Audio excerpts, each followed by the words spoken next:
Bakit ano nga si Pastor? Ano yung tight masikip na masikip? Yung mga worker at saka yung work, yung mga Kasam! Nagriksona ba kayo? Ibagay mo. for the workers, yung mga Levites, kasi wala silang mana, para may pagkain doon. You feel bored? Manood kayo sa akin, guys. Grabe.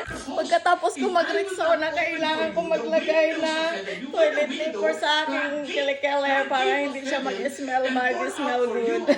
Maganda sana kung smell good. Pero wala naman akong kilikele powers maliban na lang sa black. Ayun nga, guys. Diba ang cute? Ayun, makikinig tayo, Pastor. Alam mo ba, yung tight daw. Ano ba yung tight? Mag-tights? Parang labo naman nun, Lord.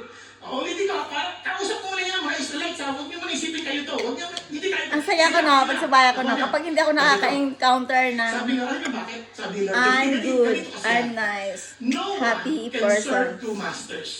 For either he will hate the one and love the other, or will he be devoted to one and despise the other. You cannot serve God and wealth. Yung idea ng wealth at pera, the Talking reason why about these people, wealth. Hanggang ngayon, wala pa rin akong pera. security. Paano kung masakop na naman tayo?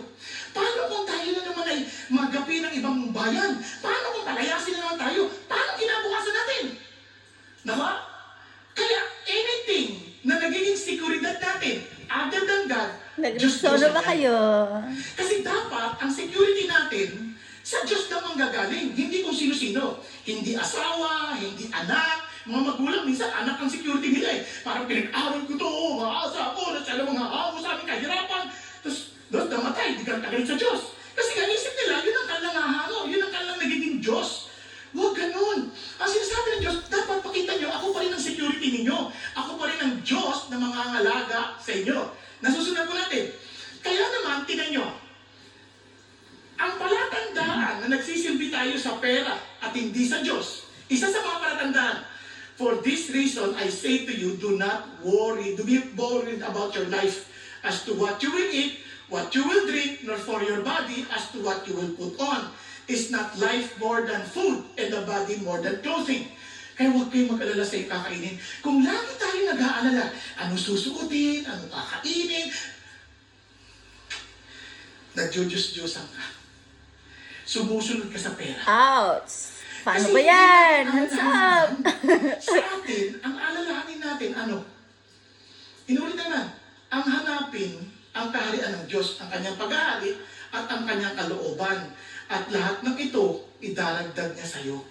Siya na ang bahala dyan. Yung mga hindi nakakakilala sa Diyos, ang hinahanap nila lagi, anong kakainin, anong inumin, anong susutin. Yan ang lagi nilang concern. Andyan tayo? Tulad ng pagtatrabaho. Kapag si God ang ating Diyos, we work because this is where we can be of Ganda ng view, service no? to Grabe, others. Steve. Kaya Sana marami all. nagiging abogado. Hindi dahil Mga gusto abogado nila daw. ang justice. Isip nila, dito ako kikita ng malaki. Kung abogado pala, sorry. Ako nagkamali ako. Hello daw, sabi Yung ng iba naman pastor. magdodoktor, hindi dahil sa may silang masasakit sa mga may sakit, kundi dito ang kita. Pagiging doktor. Makita Hindi daw. ang Diyos, hindi si God. Go ako dyan. Ito rin sabi naman ng pasyente, sa sekretary ng doktor eh, talaga bang kailangan ako operahan? Ay naku, si Doc lang makakasagot niyan. Siya lang nakakalam ng pangangailangan niya eh. Di ba, dumarating na tayo sa ganun eh. Ang lungkot, di ba? Parang dapat hindi ganun ang ating Ganda kaisipan. yan. Ang isip Ganda ko natin, na. Ganda ano ng ang view, trabaho no? ko? Grabe, Kunyari, Steve. isang accountant, anong trabaho? Then may mga sakit. May ano ba? May baliw ba na ganito kaganda? Nakikinig Nakikinig ng Bible Andito ko study. patulungan ko ang aking mga kababayan Sana maging all. ayos ang kanilang mga Sana kalakalan sa totoo. buhay. Pero hindi na ganun eh. Lahat mukha ng pera. Tama. Bakit? Kasi yung mga tao ng Diyos bilang ilaw at asin ng salimutan, mukha rin pera. Tama. Naku niyo po, Nakuha ko hindi sa kayo Lord. mga Israelitang kausap ni Lord. Pero sa totoo lang, diyan na tayo nahuhulog. Now, para saan ba yung tithes? Hindi kailangan ng Diyos Para ang saan pera ba yung natin kasi He tithes? owns everything. Pero bakit niya ipinalagay yung tithes sa mga tao nila at that time, yung law? Bakit niya ipinag-utos? Una, sabi niya, ang tithe, sabi niya, of the seed of the land, of the fruit of this tree, lahat ng inyong ani is the Lord's. it is holy to the Lord. Sabi niya, lahat yan dapat set aside holy to the Lord. Para sa Lord yan. Kaya yung word na yun, hindi yan give, kundi bring your tithes. Hindi yung give your tithes, bring your tithes. Kasi kay Lord yan. Nakuha niyo. Okay. Ngayon, para saan?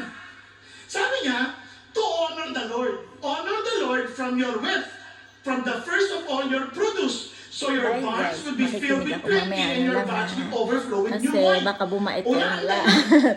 Yung- Pag nakinig. yung- Hindi, maganda. Makinig kayo yung- ng yung- Bible study, kasi sabi mga mo, ganyan, God, sa Christian you own the best. everything. You Ayun guys, deserve this because bye. you Have a own nice day sa everything. inyo lahat. God Okay ba? bless you all. Halimbawa, Ingat. meron Thank you sa kang mga 500 subscribers pesos ko. na kinita. Thank you so much. Kanina Bye. 500.